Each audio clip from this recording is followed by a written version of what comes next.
We also appreciate the long-standing relationship between ourselves and Zambia, which relationship has not only subsisted to date, but we trust that it will grow.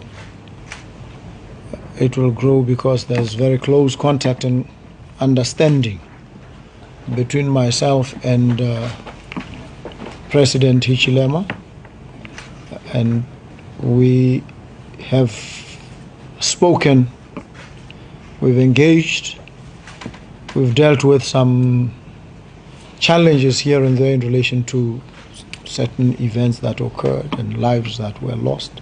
We managed that well. I sent a special envoy to him over the matter, and him and I were able to speak, and the matter was resolved satisfactorily. And so the relationship is strong. It can only get stronger. And so we are happy that you are here. We also relate in the broader context of SADC and the African Union. And we obviously have had discussions around the candidate that you are here to present.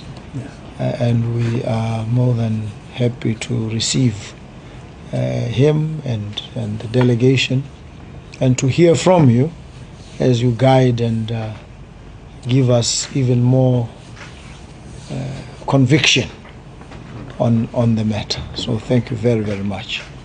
Your Excellency, knowing very well how tight the project is and the office, I wish really just to let you know that I'm here to deliver a letter from your brother, President Hichilema, to you, requesting your support.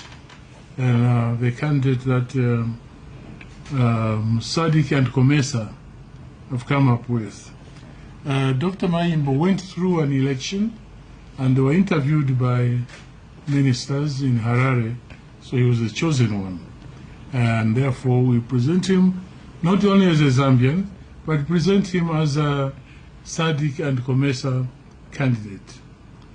He's a very able man, I can assure you, Your Excellency, and I think when the job is decided, it will be a pleasure for you to work with him, indeed, because you all are development-oriented, so you have an ally and a colleague.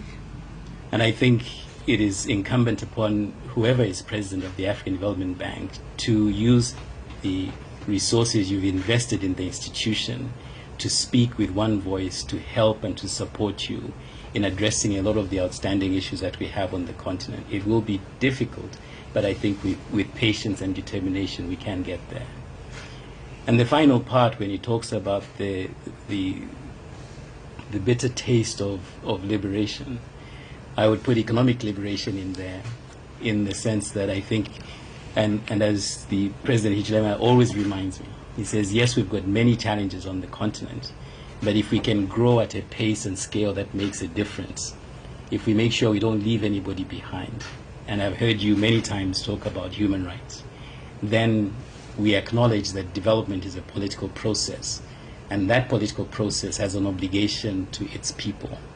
And I think aligning the vision for the African Development Bank as the second side of the one coin that is aligned with the African Union, then we've got the two ingredients that we need to support governments who are investing in infrastructure, in energy, to develop and support their people. The one thing that I would leave you with as something that I hold dear is, I guess, the experience of learning and benefiting from our elder statesmen here, who continuously emphasized that Zambia couldn't be politically independent without the independence of everybody in the region, that has to be translated in finance and economics. We can't be economically free until all of us on the continent are free.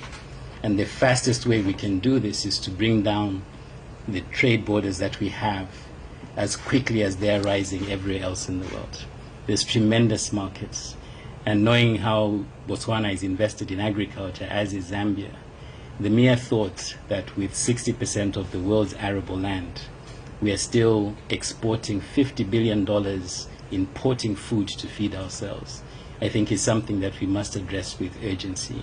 That $50 billion capital we're exporting needs to be invested in Botswana, in Zambia, and Zimbabwe. And so from day one, my commitment is to work with heads of state as closely as I can, with the governors and ministers of finance, to make sure that this is Africa's time. Thank you very, very much. We are most grateful. We are honored. It's a great honor to listen to the vision, to realize that there's a great deal of resonance in what you bring and what the aspirations of the continent are. We are very happy, and we are enthused and strengthened in the position that SADC and COMESA have taken. Thank you. Thank you very, very much. Thank you.